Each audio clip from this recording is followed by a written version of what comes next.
What is up, everyone? Welcome to another episode of Coffee with Hooligans. Make sure you rack up those likes, subscribe, and share out the links. Maximize our reach. It was quite difficult, once again, to find stuff that I could show on YouTube, but I think I did it. I think I found enough stuff. We'll see how it goes. There's a few extra videos that will be on the free speech platforms only. Also, I just tried out the mass messaging system over on jeffmaclive.com. You guys should really go check that out. Every day for like the last week, I've been making improvements until like 4 o'clock in the morning just to make that place a better place. It is the hooligan home. So definitely go check out jeffmaclive.com. So I'm going to read through the chat really quick, make sure everyone is doing okay, and then we'll get her started. I'm going to say up front right now before everybody starts asking, yes, we're going to be covering the Orange Eagle over at CPAC. See if we can get away with saying that. 5:30, I believe, is when he's supposed to be on stage. I think he's only supposed to be speaking for an hour, but we will be covering it. It's not going to be a part of the watch party. Obviously, I can't show it on YouTube. Not able to. It's against community guidelines. We already know that. So if you want to watch it with us, me and all the hooligans, Just make sure that you come over to Rumble, Odyssey, jeffmaclive.com, or you could even watch on Twitch or Twitter if you prefer. Of course, jeffmaclive.com is the place to be. Also, there was some confusion about the live streaming area over there. I think people were watching on the leaderboard or in the groups. I have little windows all over the place where you can watch the live, but you actually can chat. You just have to go to the live streaming area. I added it to the menu. I added little buttons all over the place, so hopefully you hooligans can find it now. For all of you that are over on the website, let's get her started. I'll refresh the page because I'm still having issues with YouTube not showing me who's in the chat. Like right now it says there's one person in the chat, but according to the chat I'm looking at, there's got to be at least 20 people there. So give me a second here.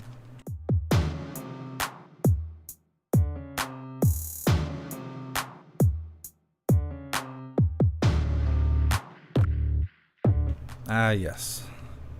There's quite a few more. What is up, you hooligans? Thank you so much, Maybe Sunshine, for gifting 5 memberships over on YouTube. I appreciate you. Thank you so much. What's up, Kelly? Kelly, you were number 1 today. You're the first one in the chat. Just ran to the live. I appreciate you. What's up, Miss Jamie? What's up, High Plains Drifter? What's up, Tree Herder? What's up, Toy Mafia? What's up, Giggling Spy? That's an awesome name. What's up, Anthony? What's up, Phil? What's up, Kevin? What's up, Nightbot? Why are you posting all my links all at once? Oh, somebody's utilizing the weather. What is it? Is it Kevin? It is Kevin. See, I knew it was Kevin. He's a smart guy. He knows how to use Nightbot better than I do. What's up? I like salt. Stop by for the beat. I want to make new beats so bad, but the software is $500 and I really don't have it. And I'm not telling you guys like send me money for beat making software, but man, I want to make beats so bad. I haven't made music since 2019 or something like that because of all the politics and stuff. Had my brain rotten, but now I'm just craving making music so bad. Maybe one day I'll be able to do it again. What's up, Saw Dog? What's up, USA Forever? What's up, Wake Up? What's up, the holy moly, your name is something else. What's up, Awakened? We'll go with that. What's up, Bubba? What's up, Larry and Maddie? I appreciate all you hooligans being here. Captain Seamus, get off YouTube while you can. I'm saying I appreciate you, Captain Seamus. All right, hooligans. Let's see. I got to read through all the chats and we'll get this started. What's up, everyone on the JeffMAC Live YouTube channel? What's up, USA Forever? What's up, Snooks? Happy Freedom. I appreciate you.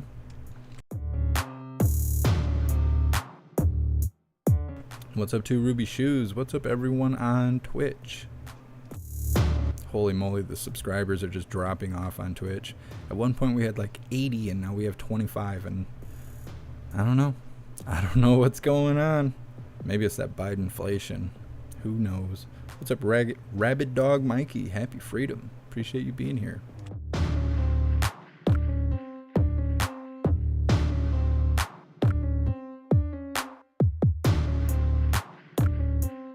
What's up, everyone on Odyssey? What's up, Anthony? What's up, Brian? Captain Seamus, you're omnipresent today. Appreciate you guys. Brian, at first I thought you were talking about cooking. Want to make beats so bad. Cooking up some beats. I miss it. I do miss it. I went to school, spent $75,000 for an education in music production and audio engineering. Can't even make music right now. It's kind of sad, but I am still using that skill set to do this job, so it is what it is. Brian, well, you said it takes 50%. Maybe that turned people off. It could be. That could be. Yeah, Twitch does take 50% of everything that goes through, but every little bit helps. For those of you who don't know, if you have Amazon Prime, I believe this is still how it works. If you have Amazon Prime, you can subscribe on Twitch for free. It's part of your subscription to Amazon Prime. And that way it's not money out of your pocket, you know, directly. And every little bit helps. But yeah, that could be. That could be.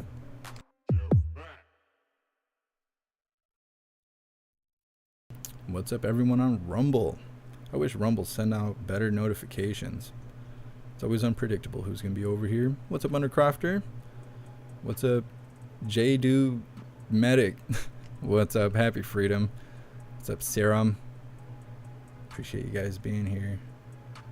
Jay, yes. Yeah, I went to Full Sail. Got my degree in 2016.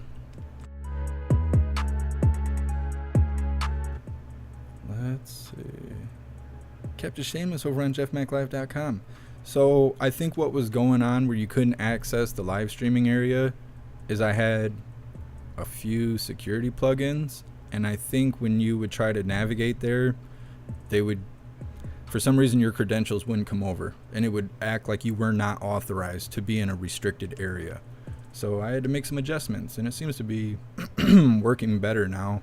That's also why I didn't have the live button in the navigation menu, because it was hardcore triggering that deauthorization process. But like I said, I made some adjustments, and I'm so confident in them that I put it back on the navigation menu. We'll see how it goes. I'm not a website developer, but if I keep this up, I will be. All right, hooligans, let's get into the schedule here. As I said, at 5:30, we have the Orange Eagle landing at CPAC. That is Eastern time. He's supposed to speak for an hour, but you know how he gets down. It could be a couple hours. It's not going to be a part of the Coffee with Hooligans. It's also not going to be shown on YouTube because it's against community guidelines. But we are covering it. So if you're a part of Gilded, or if you're a part of jeffmaclive.com, part of Discord, or a part of Telegram, you will absolutely get the notification for when we go live. If you're not a part of that and you're not on the free speech platforms, you're going to have to wait on Miss Cleo to have a vision, let you know what's going on, because no one else is going to notify you. I can only do so much.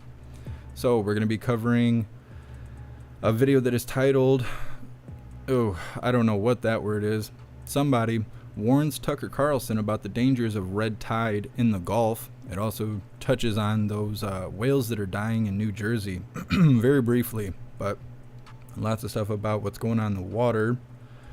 Then we have a video that is titled Liberals Melting Down Over Old Man Walter's Flip-Flop.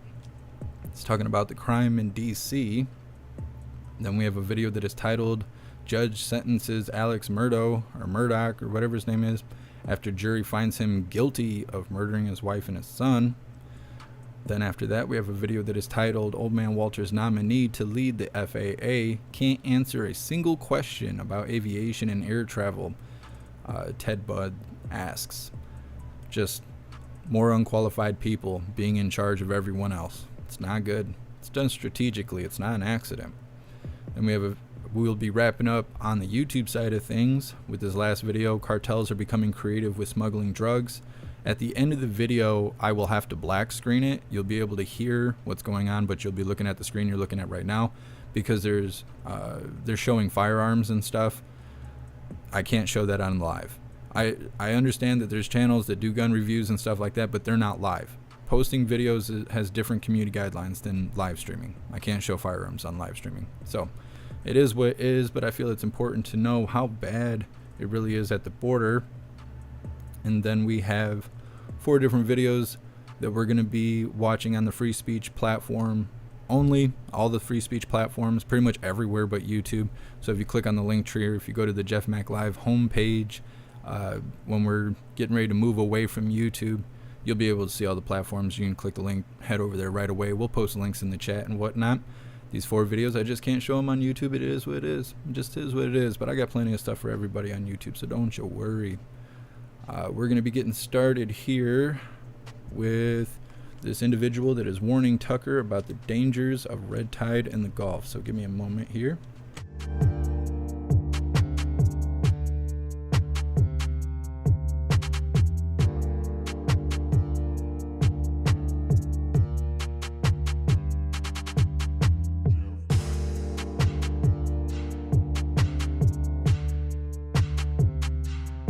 Holy moly, what's going on in the chat over here? Just give me a second. Let me read through here really quick. Thank you so much, I Like Salt, for that $10 donation on YouTube. I appreciate you. For the Beat Fund. You're awesome. Thank you. Dally Zombie, I won't be around for your birthday, so happy birthday pre-shout out. Thank you so much, Dolly. I really appreciate that. For you hooligans that don't know, the Hooligan holiday is on the 11th. You guys are encouraged to send me stuff if you can. We are going to do an unboxing for everyone that sends me stuff. Probably the last weekend in March. Or not weekend, but the last week of March. That way you guys don't have to pay for extra shipping or anything like that. It's always a good time to do those unboxings. Thank you so much, IB4, for gifting 10 memberships over on YouTube. You're awesome. Thank you so much, IB4. Make sure you hooligans that are claiming those memberships, you're thanking those hooligans that gifted them out. They are not free. That is not free stuff. They are paying for you guys to have the ability to have the honorable hooligan badge, just like this right here. So definitely shout them out and thank them. What's up, Carolyn? All right, hooligans, let's get her started. A lot about climate, but how's the actual environment doing? The soil and the air and the water. Well, whales and dolphins are washing up dead in the Northeast, apparently because of wind farm construction. And now there is unfolding what may be the biggest environmental disaster of all. It's called red tide. It's covering 100 square miles tonight in the Gulf of Mexico. So red tide occurs when colonies of algae grow out of control. Toxins in red tide kill fish in huge numbers. Red tide also makes it hard for people to breathe. But it's also true that red tide may cause ALS, Lou Gehrig's. So this is a huge problem that is widely ignored for some reason. Paul Alan Cox is an ethnobotanist. He's the documentarian who did Toxic Puzzle, and we're happy to have him join us tonight. Thank you so much for coming on. So you did this amazing documentary, terrifying documentary on red tide, and yet I think most people aren't aware of what a threat it is. Tell us, if you would, what red tide does to people, potentially. Yeah, thank you, Mr. Carlson. There's been red tides along the west coast of Florida for, oh gosh, a century and a half. They're not unusual. Yes. And they produce various neurotoxins that people detect by getting stinging in the eyes and sometimes respiratory distress. Sometimes they poison shellfish. We've looked at other types of harmful algal blooms called cyanobacteria and found they have a toxin that not only causes a cancer, but also can cause ALS. And that's something that we're monitoring very closely with the outflows from Lake Okeechobee in Florida. I mean, I think there's a consensus that ALS has got to be the scariest, or certainly one of the scariest diseases that people get. So anything that might cause it, it seemed would set off like alarm bells and people would be completely freaked out about it. I don't get the sense that the response to this is very urgent. Well, fortunately, ALS is a very rare disease, but we found that a toxin called BMAA increases your risk of getting ALS. Our colleagues, Dr. Elijah Stommel at Dartmouth University Neurology Department, our colleagues in Florida, have found that if you're near these cyanobacterial blooms, that your risk goes up. So this is completely avoidable. People should just stay away from these cyanobacterial tides. If they have asthma or serious neurological conditions, just stay indoors and stay away till it's clear. And I think there's a real strong consensus of scientists that this is a problem we can actually solve just by cleaning up the water a little bit. I think it'll really go a long ways. Cleaning up the water. It's just nice to hear somebody to say that out loud, because you rarely do at this point for some reason. We appreciate your coming on. Dr. Paul Alan Cox, thank you. Thank you very much. Subscribe.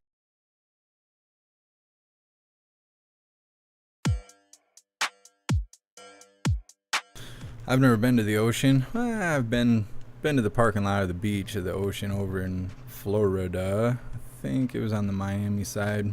Never been closer to the ocean than that. I don't know, I got bad luck. I mess around, step on a jellyfish, and fall into the mouth of a great white. That's how my luck rolls. But that stuff does not sound good. Our environment just gets more dangerous every day. Between natural disaster and unnatural disasters. Let's see, I'm trying to think, what would be like 3 days now? Maybe 2 days from explosions or fires or of the mass scale. And we got to be like 2 weeks now safe from unidentified objects. I don't know. Who knows? I'm waiting for some more Project Bluebeam stuff. Maybe we're going to find like the Loch Ness Monster. Maybe Bigfoot's going to pop out and start snatching up the little dogs and stuff. Who knows? Who knows? The way the world is now, who knows? So I'm going to read through the chat really quick. We're going to be moving forward. Maybe Sunshine, will you be 33 years young? I'm going to be turning 34. Planning on retiring soon. I'm an old man. Just an old man. That's why I got to wear sunglasses on the live. My old man eyes, they can't take being 2 feet away from this 40-inch TV I got in front of me.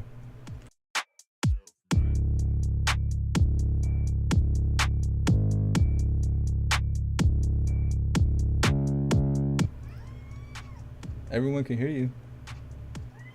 Yeah, they can hear you. Yeah, you better chill out. I'm gonna make y'all embarrassed. Thank you so much, Cornish, for continuing the subscription on Twitch for 17 months. You're officially a hooligan. I appreciate you, Cornish. Thank you so much. The Jedi Mind Trick, chilling here in Southwest Michigan. Ah, fellow hooligander. I appreciate you watching.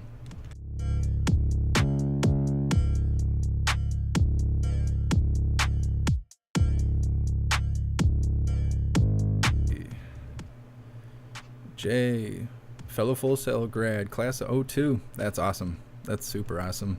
I'm really considering going back to school. I mean, I'll continue to do the lives and stuff, but if I go to school, then it'll postpone my student loans. Not that I'm trying to get out of it. I'm just kind of in a financial situation, just like many of you are, just because of the world we live in and the way that old man Walter's running it. But I'd also be able to further my education. I really like learning things. I like knowing what I'm talking about, knowing what I'm doing. I like having more abilities. The more you know, the more you can do, the freer you are, I believe. I also believe that it's the higher your stress level is, because then you're aware of everything going on around you and you realize how not great it is. Either way. Would you stop that?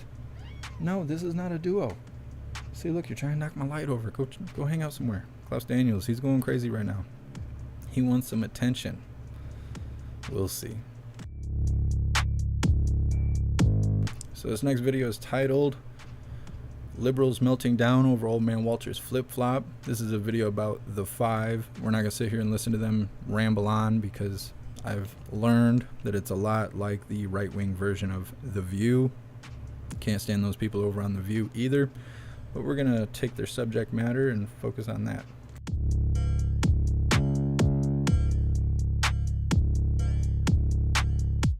Well, Joe Biden's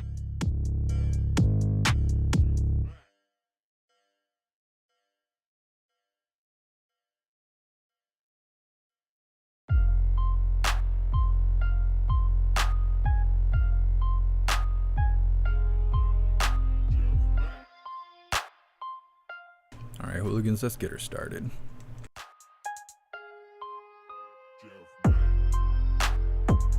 Try with the sound on. Well, Joe Biden siding with Republicans on crime in a massive flip-flop. It's got liberals melting down that the president blocked Washington, D.C. from enacting a law that gives free rein to criminals by reducing prison sentences on everything from carjacking to gun robberies. That makes sense. Biden insists he's still on board with D.C. statehood, but AOC, well, she's not buying it. She tweeted this. This ain't it. D.C. has a right to govern itself like any other state or municipality. If the president supports D.C. statehood, he should govern like it. And one anonymous House Democrat really let loose after many in the party voted to let the D.C. crime law go through because they thought they had Biden's backing. They texted a reporter this lovely quote. The White House bleeped this up royally. Bleeping amateur hour, head should roll over this. And Karine Jean-Pierre, she seems confused on why any Democrat would feel like they got backstabbed.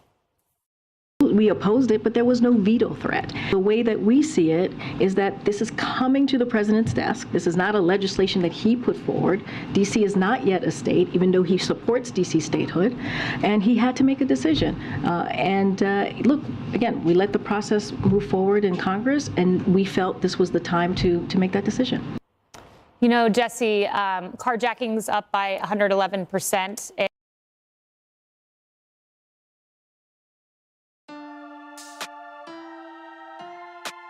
So they're believing the DC should just be governing themselves.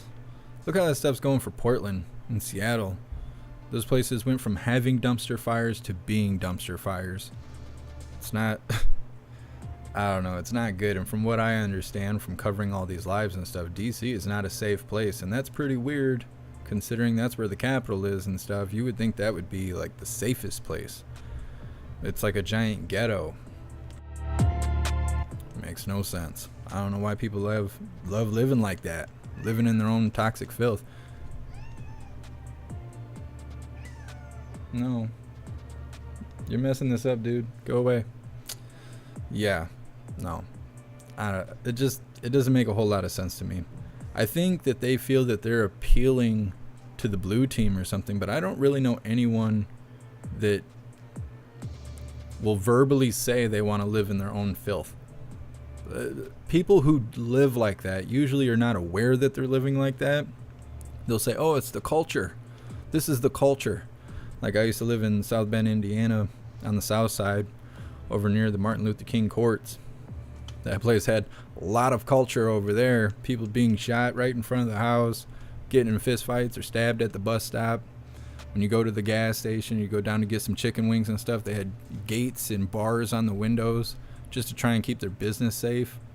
And then you would say, why do you want to live like this? And they're like, what do you mean it's the culture?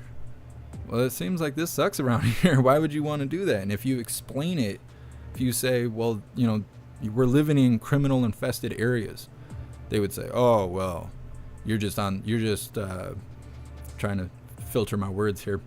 You're just stuck up. We'll put it like that. You're stuck up. You're a square. You're a softie. You don't know what it's like to live in an area like this. No, I don't want to live in an area like this. I wouldn't want to raise my kids in an area where it's crime infested, where there's a chance that they could be killed at the bus stop waiting to go to school. I don't want to be on the way to work and get, when you stop at the stop signs, it literally says to lock your doors underneath the stop signs, because when you stop, they can run up and open your car door and hold you at gunpoint or stab you or rip you out of the car and take your car and leave. Kill everybody in the car. I mean, it's not good. And anytime you try to address it, oh, well, you're against the culture. That doesn't make any sense. That doesn't make any sense to me. So to me, it tells me they're not aware that it's not okay to live like that because of generational curses. Like family members from generations have lived in this area and they grew up this way, and they just say, well, it's just the way it is around here. Well, it doesn't have to be. It doesn't have to be. And they get offended when you address it as something negative. They take it as a personal attack. And it's because, like brainwashing, they are not aware that there's a better way to live. Thankfully, I got out of there. Had some people that were invested in me and wanted me to grow up to do better. And so thankfully, they pulled me out of that situation. I was able to move to an area where people didn't live like that. And inside, I was trying to make that area the way that I was used to living.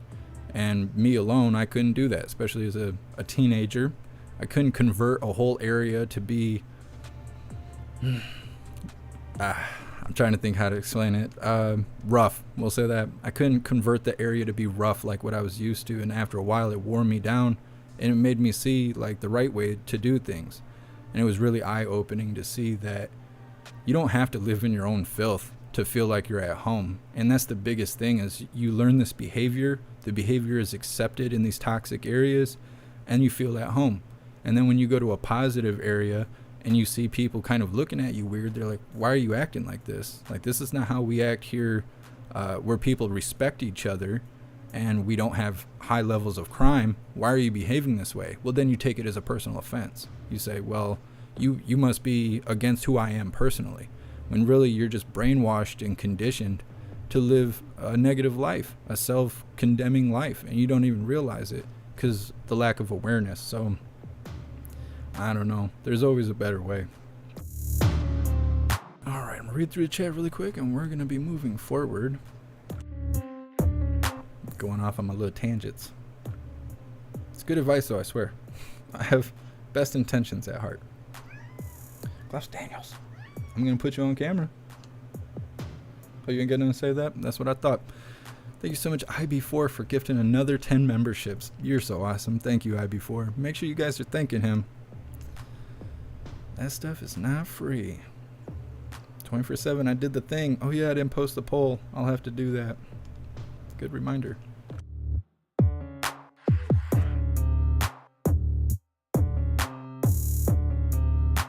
Snooks, don't silence the great Klaus. Oh, I'm gonna put him on camera. We're gonna see how talkative he is then. As soon as I put him on camera, he gets all quiet. I'm like, come on, do something. And he's like, no. He gets all stage fright and whatnot. Nobody puts Klaus Baby in the corner. Klaus Daniels, he wants to be the star of the show.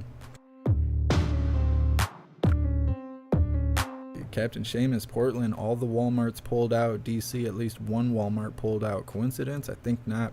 That's wild to me. That is wild, because Walmart is like it's like a ghetto itself.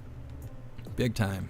Every time I go to Walmart, probably every time all of you go to Walmart, everybody just looks like they're in their living room. They got their hair all piled up on top of their head, wearing yesterday's pajama pants, leggings they've been wearing all week, sweatshirt, everything's faded off the front of it. You got baby throw up all over the back of it, smelling and looking like burning dookie.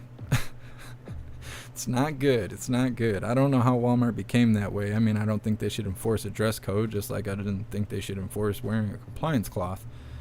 But nothing good happens at Walmart.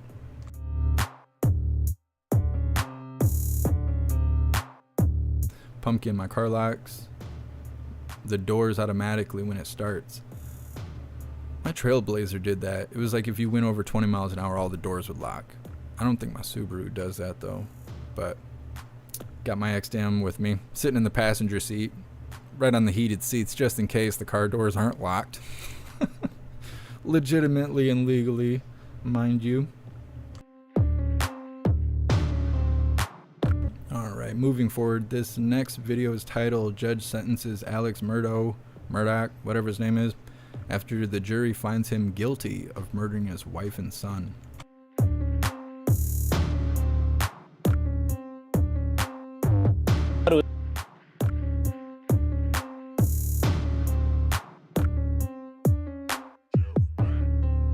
This right here looks like a meme. On the left side, that's me going off on a tangent. On the right side, that's everybody staring at me like, come on, man. That's all right, though. Let's get this started, hooligans. A story that's gotten national attention today, the judge presiding over the Alec Murdaugh double murder trial, sentencing the once powerful lawyer to life in prison without the possibility of parole for murdering his wife and his son. As we told you last night, he was found guilty yesterday. Now Murdaugh's lawyers are announcing plans to appeal. ABC's M. Nguyen reports. Once prominent and former attorney Alec Murdaugh sentenced to 2 consecutive life terms without parole for the murder of his wife Maggie and youngest son Paul. Murdaugh now being processed into South Carolina's Departments of Corrections, set to undergo tests and evaluations for about 45 days before he'll be sent to a maximum security prison. I'm innocent. I would never hurt my wife Maggie, and I would never hurt my son Paul. Today, Murdaugh's lawyers again calling the prosecution's alleged motive illogical, that he would kill his wife and son to buy time and gain sympathy, just as his law firm was on the verge of uncovering his alleged financial crimes. There really was no evidence linking one to the other. They had cast Alec as a despicable human being. We feel like that is a very solid ground for an appeal. The jury took less than 3 hours to come to a verdict. Juror Craig Moyer telling ABC News they took a vote as soon as deliberations started. 2 not guilty, 1 not sure, and 9 guilty. Moyer saying it took about 45 minutes for everyone to get on the same page. Now, Murdaugh faces nearly 100 other charges for his alleged financial crimes. Attorney Justin Bamberg, representing several of Murdaugh's alleged financial victims, telling us, the goal is not just to put Alec in prison for life. The goal is to bring justice to the victims of his crimes. Murdaugh's lawyers say they will file a notice of intention to appeal the guilty verdict within the next 10 days. M. Nguyen, ABC News, Walterboro.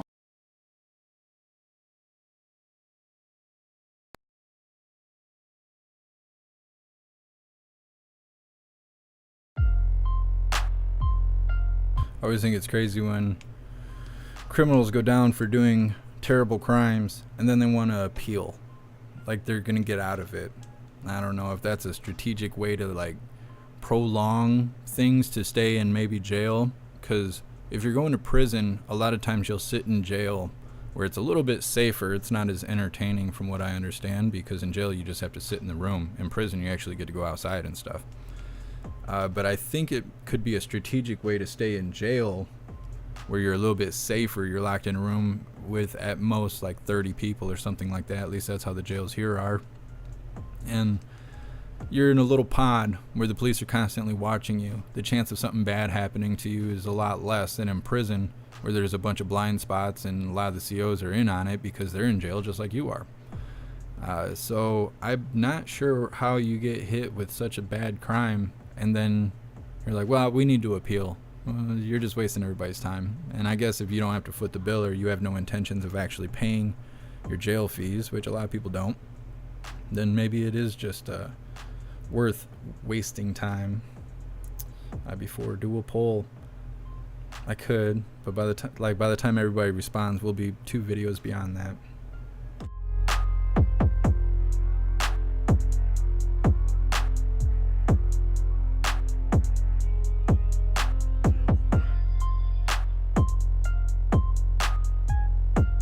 Captain Seamus, hey, now you're talking about my people here. What are you talking about at Walmart? I don't know. I'm not talking bad about those people at Walmart because I'd definitely be hanging out at Walmart because there ain't nothing to do here. But I look like a cop. A lot of people say that. They're like, you look like a cop, marching around in boots and jeans, black coat, black shirt. Sometimes I got my vest on me depending on how long I'm going to be out. If it's bad out, then I'll have body camera on me, sunglasses, beanie. I got flags on my chest. I got flags on my hat. Marching around, letting them know I'm a freedom fighter all day, every day.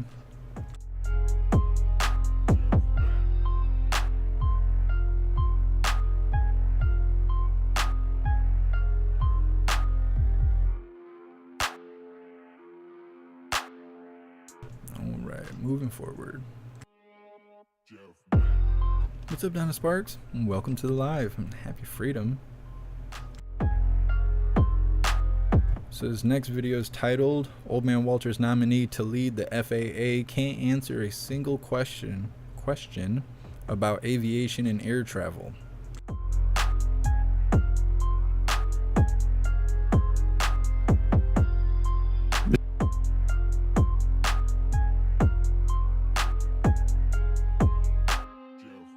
All right, let's get her started, hooligans.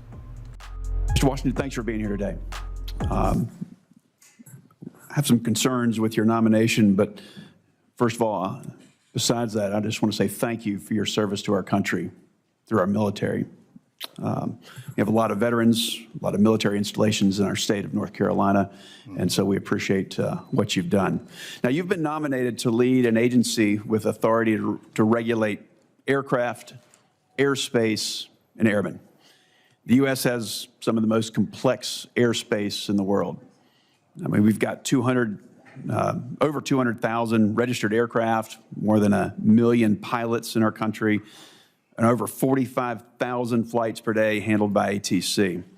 Now, with recent issues under the Biden administration, from the flight disruptions over Christmas, the NOTAM or the Notice to Air Missions ground stop, and the recent near miss incidents in New York, Texas, and just yesterday in Boston, my colleagues and I were concerned about the many or several parts of your background and your lack of aviation experience. Now, there's many new regulations that the FAA has issued or is in process of developing. Here's one, for instance. The FAA is spending billions of dollars on its next-gen program, as you're aware, to modernize the national airspace system. A key part of this update is moving towards GPS navigation for pilots and ATC. Now, as part of this transition, the FAA recently required airplanes to be equipped with an ADS-B transponder. So, Mr. Washington, can you quickly tell me what airspace requires an ADS-B transponder? Quickly, please. Thank you for the question, Senator. Not sure I can answer that question right now. That's okay. We'll just keep going. So that's a pretty important part. Mm-hmm. But another question. You've said that your national security background, and again, I appreciate your military experience there, but you say that's prepared you for this role. Okay. The FAA has classified airspace to meet the needs of airports, air traffic, and also national security. The FAA has also designated special use airspace over DoD bases critical to national security. So what are the 6 types of special use airspace that protect this national security that appear on FAA charts? Quickly, please. Sorry, Senator, I cannot answer that question. Okay, we'll just keep going. So thank you. Sure. Since World War II, the FAA has required pilots to have a valid medical certificate. I've got one. In recent years, the FAA has relaxed these standards through the introduction of the Sport Pilot Certificate and also Basic Med. It's been a great success. More than 70,000 pilots in the last 6 years have used Basic Med to maintain their flying privileges. So what are the limits? It comes with some limitations. So what are the operational limitations of a pilot flying under Basic Med? Well, thank you for the question, Senator. I'm not a pilot, so. But obviously you'd oversee the Federal Aviation Administration. So any idea what those restrictions are under Basic Med, quickly? Well, some of the restrictions I think would be high blood pressure. Some of them would be. It's more like how many passengers per airplane, how many pounds in different categories, and what altitude you can fly under. So, and then amount of knots. It's under 250 knots. So, it's not having anything to do with blood pressure. So, let's keep going here. This guy's going to be in charge of stuff, and he doesn't even know anything. And safety, and it being a particular concern of yours. I appreciate that. Stall spin accidents are a particular concern for general aviation safety advocates. Accidents involving an unintentional stall account for nearly 25% of fatal aviation accidents. And these happen at spins at low speed and low altitude, and they're particularly dangerous. Can you tell me what causes an aircraft to spin or to stall? Again, Senator, I'm not a pilot. But so the person asking the questions is Ted Budd, and he's a U.S. Senator. Our safety folks within the FAA. Okay, let's keep going. So we mentioned just recently, Senator before me mentioned the 737 MAX issues. So there are many questions surrounding the FAA's aircraft certification process. 2 years ago, Congress passed a major reform package to address these concerns. It's now up to FAA to implement these laws by issuing regulations and monitoring compliance. Mr. Washington, what are the 3 aircraft certifications the FAA requires as part of the manufacturing process? Quickly, please. 3 aircraft certifications. Again, what I would say to that is that one of my first priorities would be to fully implement that Certification Act and report back. You know the 3 types, Mr. Washington? The 3 types? Okay. Yeah, that's type certificate, production certificate, and airworthiness certificate. Okay. All right. Let's just keep going, see if we can get lucky here. All right. So just since January, the U.S. has narrowly averted 3 aviation disasters.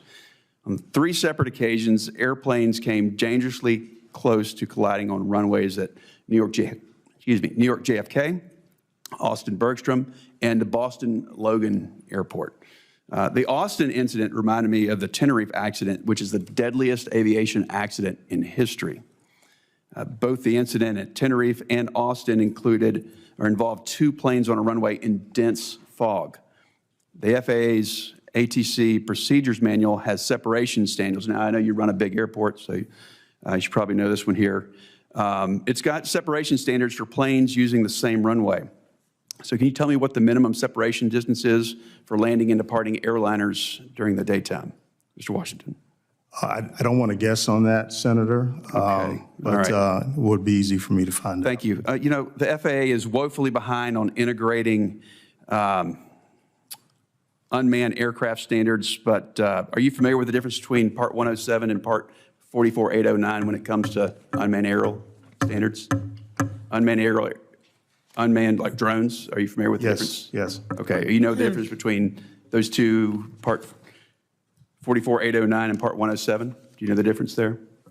No, I cannot That's okay. spell that out for you. Senator's time is. Yeah, thank you. You know, the FAA can't afford to be led by someone who needs on-the-job training, and for that reason, I'm going to be opposing your nomination. But thank you for your time. Senator Klobuchar.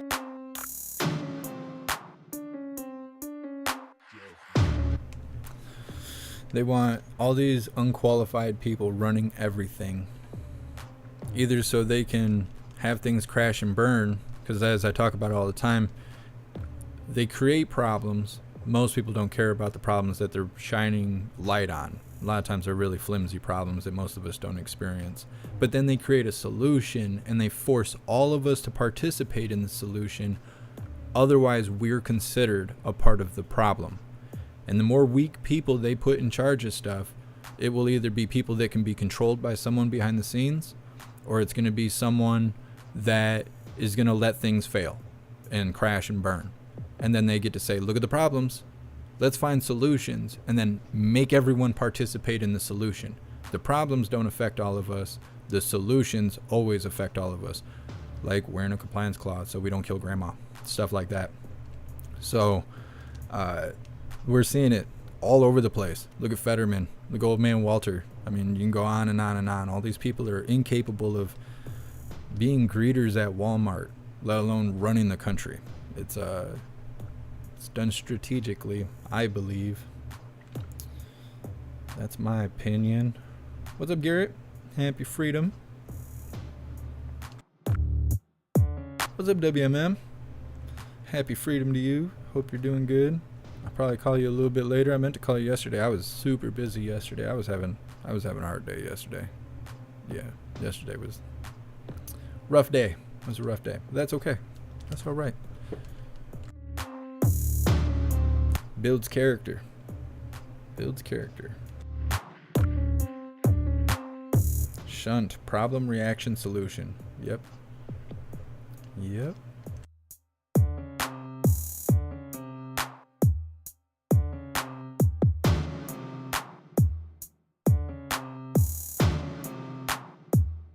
Just reading through the chat really quick.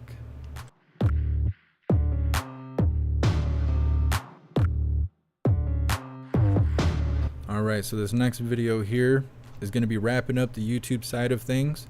We will post links in the chat so everybody can hop over to the free speech platforms to continue on the rest of the live. As I mentioned earlier, about 3 minutes into this 4-minute video, I will, well, it's not quite 4 minutes, it's just over 3 minutes, but right before the 3-minute mark, I'm going to have to black screen it. You're going to look at the screen you're looking at right now, but we're still going to be able to hear what they're talking about. That's because they show firearms on the screen. It's against the YouTube community guidelines for running a live stream. Videos are different than a live stream. So on a live stream, I cannot show firearms. Obviously, they're not being used in a dangerous way. It's more the cartel posing and taking pictures and showing their numbers and whatnot. But I feel that the information is important to know what's really going on at the border. We already know illegals are coming over and stuff like that. You know, we keep covering that kind of stuff, but this is more about fentanyl and other drugs coming across. The video's title, Cartels Are Becoming Creative with Smuggling Drugs.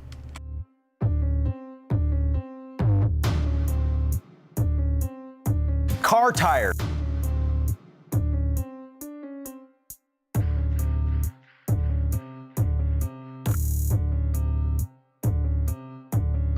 All right, hooligans, let's get her started.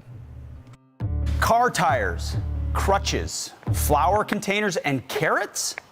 Cartels have found creative ways to smuggle fentanyl across our borders and into our communities at an alarming rate. And busts of the deadly drug are just going up. So what are the key cartel strategies for getting fentanyl into the U.S.? Former senior DEA special agent and global director of counter-narcotics at Rigaku Analytical Devices, Michael Brown, joins us now to explain. Michael, thanks for being here. Thanks for your service. How are smugglers getting through our border with this deadly substance?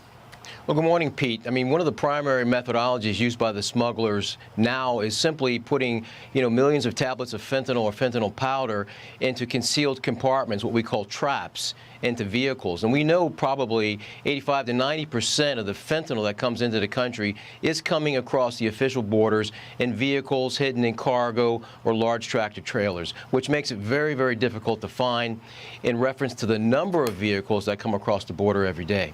Yeah, Michael, so if most of it is going through entry points, how many vehicles are searched? Because I know that they can't search all of them. How do they make that choice? Well, and this is the critical point that the cartels rely on. They know that approximately 80% of border personnel now is being drawn from the border checkpoints to do other issues to support the immigration process. So they're using a process, what we call shotgunning.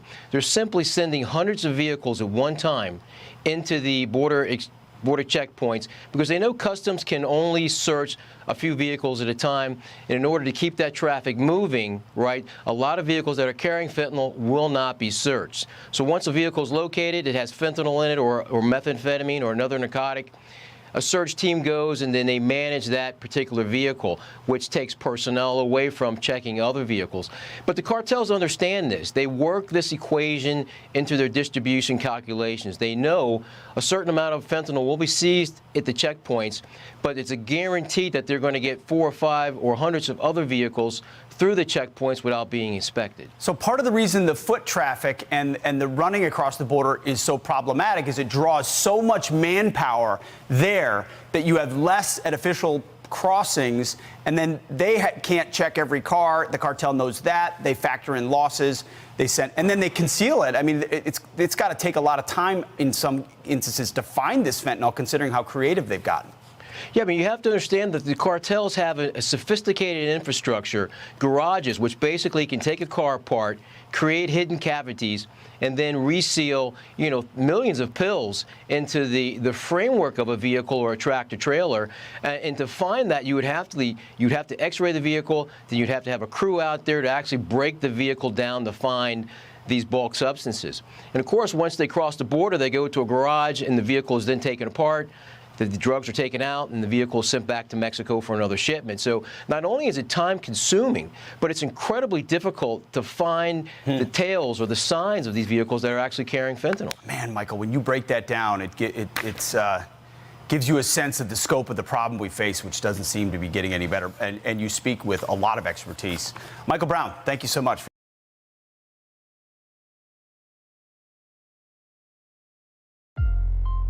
So someone in the chat just mentioned fire and explosions I spoke too soon that are happening in, I think, Maryland. Is Maryland MD? Is it Minnesota? I don't know. Somewhere. But I'm trying to find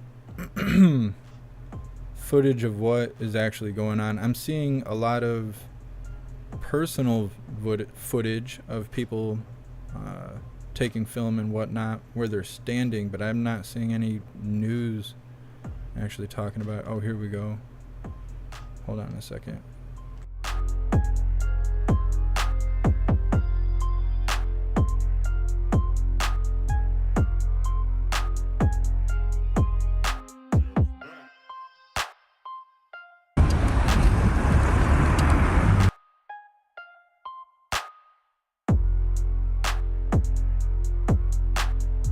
I'm trying to figure out what exactly is going on. I'm not seeing anything with information. I'm just seeing footage like we're about to watch.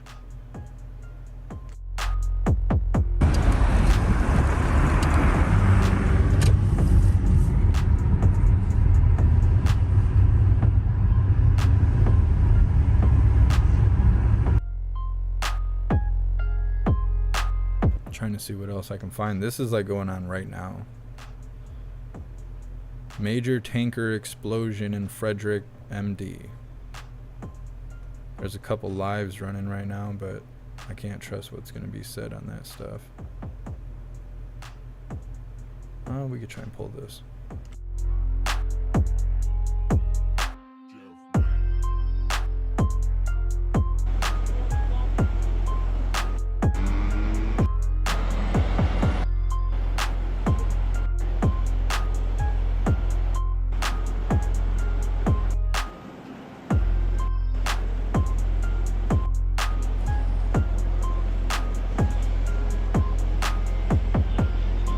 So this is live right now.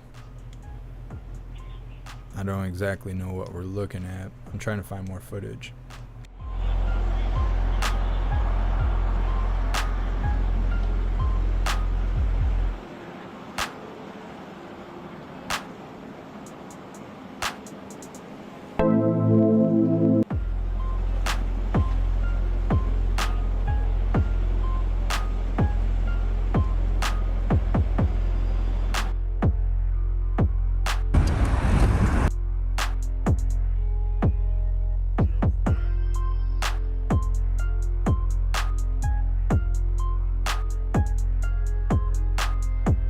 This video is like an hour old.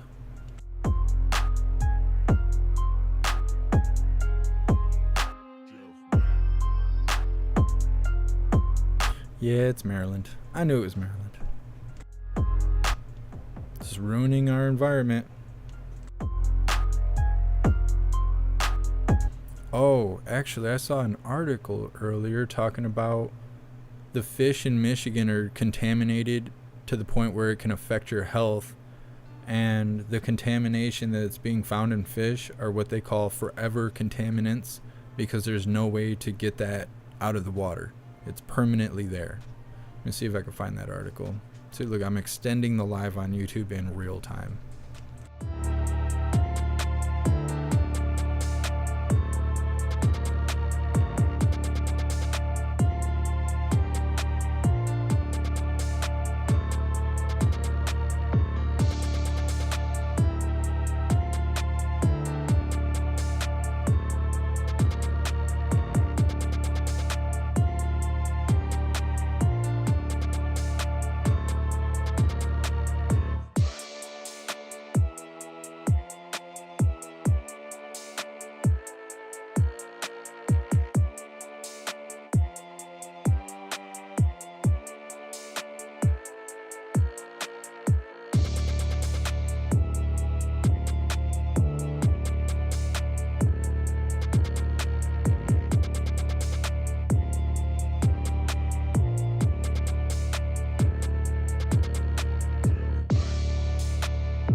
All right, so not exactly sure what's going on there. It looks like they have things under control, considering we were looking at the fire department there. Didn't seem too active. I'll try and find more information on that. I literally was just figured that out in the chat. Let me see if I can figure out who told me that. Somebody had just mentioned it as I was reading through the chat. Let's see. May have been too far back. I don't think I can scroll back far enough. I'm not sure who mentioned it. Somebody mentioned it in the chat and I looked it up and that's what we found. I'm going to cover this article that I just remembered that I seen earlier, and then we're going to wrap up the live on YouTube and we're going to move forward. We have 4 more videos, I believe, to cover that's going to be on the free speech platforms only, just because there's things said that are against YouTube community guidelines. I'm just trying to follow the rules. It is what it is. I'm going to post this link for this article so you guys can follow along with me. And I encourage you to read the whole article, especially if you visit Michigan to fish and stuff like that, because it's very lengthy. I couldn't write the whole thing out right here on the live. It takes too much time. But I skimmed through it and got some bullet points, I guess we can call it, kind of sum up what's going on here.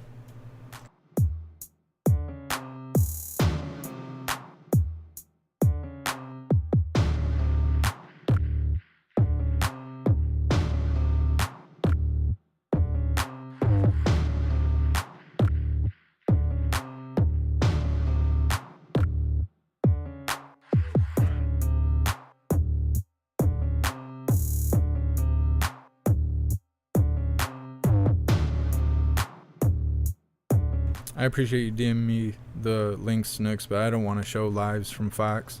It's too easy for them to say a word or something and channel's gone. If I get another strike, I won't be live again until May, and I don't think I can survive that. So I can't risk it. I'll find more information about what's going on with the fire. I'll post links in Gilded.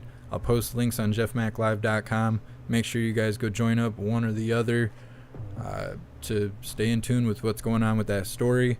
We'll probably speak on it on Monday because tomorrow is Sunday. Tomorrow's Sunday, right? Yeah, tomorrow's Sunday. So tomorrow's my day off. We won't cover it tomorrow, but we'll probably find more information and we'll share it on Monday if you guys are not a part of the community when we post the updates.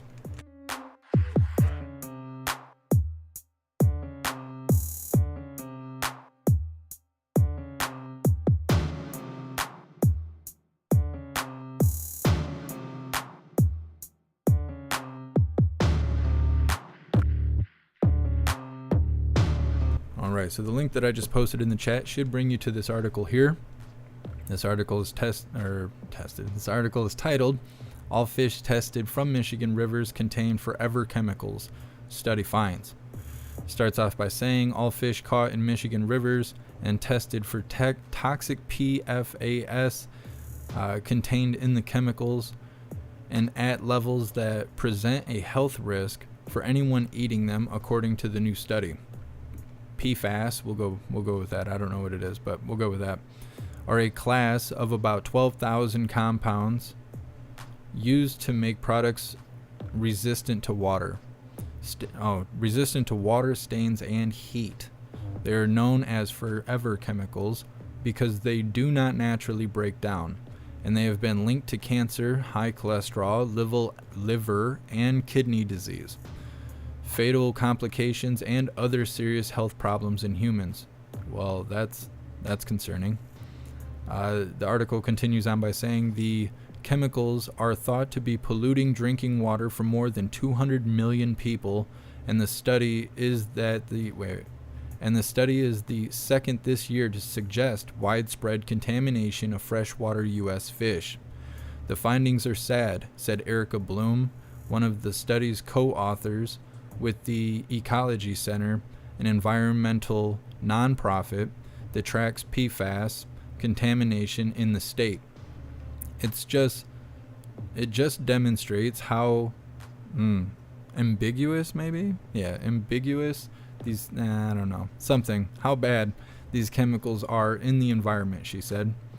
Bloom said it is unclear why the state's regulations have not updated their advisories, and added that fish consumption levels in Michigan should be reviewed and lowered.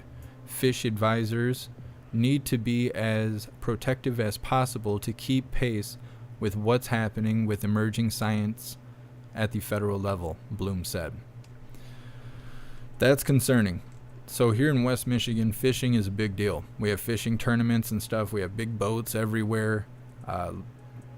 You guys have seen me at the beach. You know, Ludington has one of the nicest beaches in the world, and people love to come out to the Great Lake to fish. They love to go into the rivers and fish. People fish in Hamlin Lake and other lakes and stuff, but it's kind of like what's going on in Ohio, where it's obvious that there's contamination going on in the air, the water, the soil, and then they just sweep it under the rug and act like it's not happening, because sick people is big business.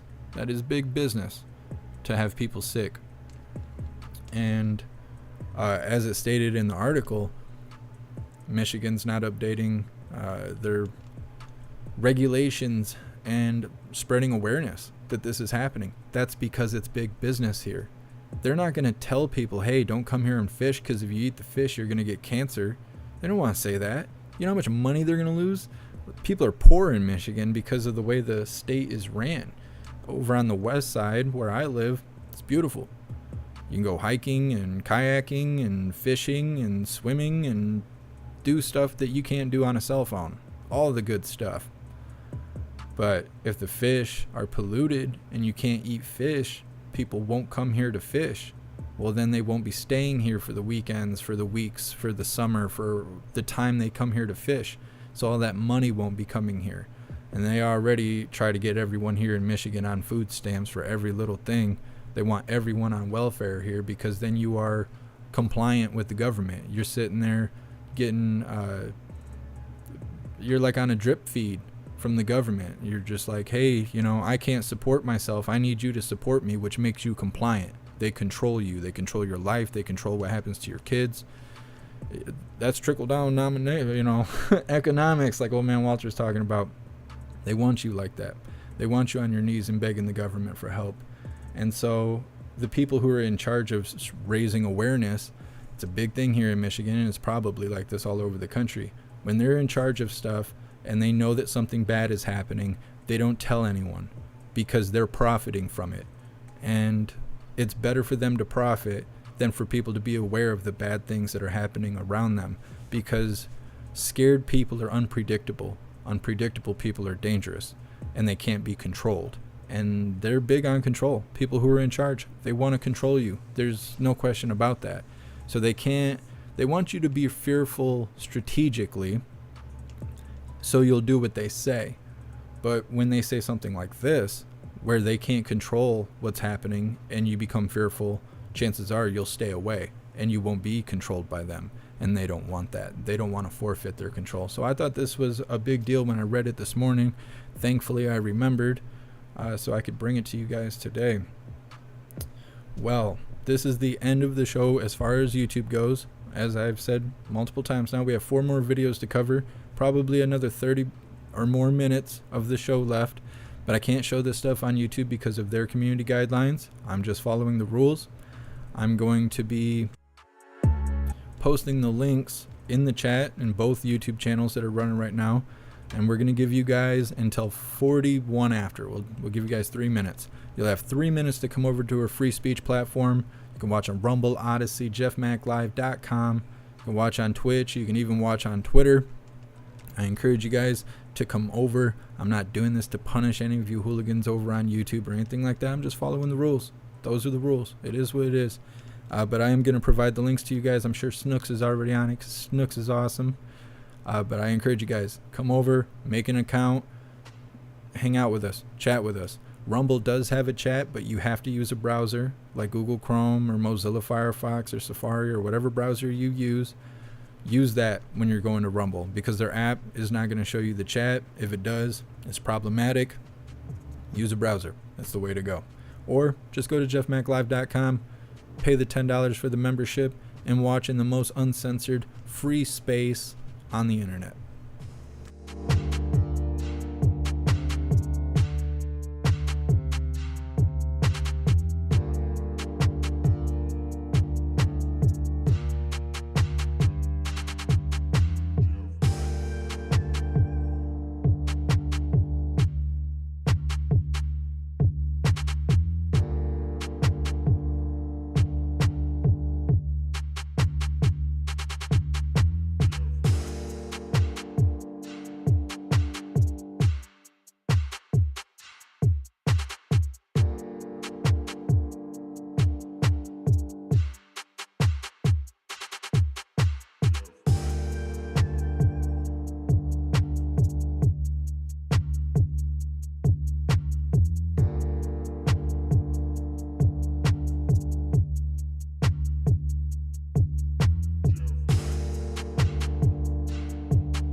All right, so I posted everything. Links to jeffmaclive.com, links to Rumble, to the exact live we're on right now, links to Odyssey, to the exact live we're on right now, and links to the link tree where you can find all the live platforms. You can also find links to support me. You can find links to the Amazon wish list if you would like to send me stuff, because my birthday's on the 11th. It's the Hooligan holiday, and we're going to do an unboxing of everything everybody sends me between now and the last week of March. Don't pay for extra shipping. I'm giving you guys plenty of time to just do standard shipping and get that stuff out to me. I'm going to make all of you a part of the show when we do the unboxing. So you can find all the links, memberships, and everything on the link tree I just posted in the chat. You can also find it on the homepage at jeffmaclive.com. All right, it's 41 after. Hopefully you guys have made your way over to the free speech platforms where we will be continuing the show for another 40 minutes or so. I don't know. I'm a talker. Could be another hour and a half. The Lord only knows. So we're going to start shutting things down on YouTube. Everybody else on the free speech platforms, just take your seats, get you some coffee and stuff. We'll be moving forward here in a second.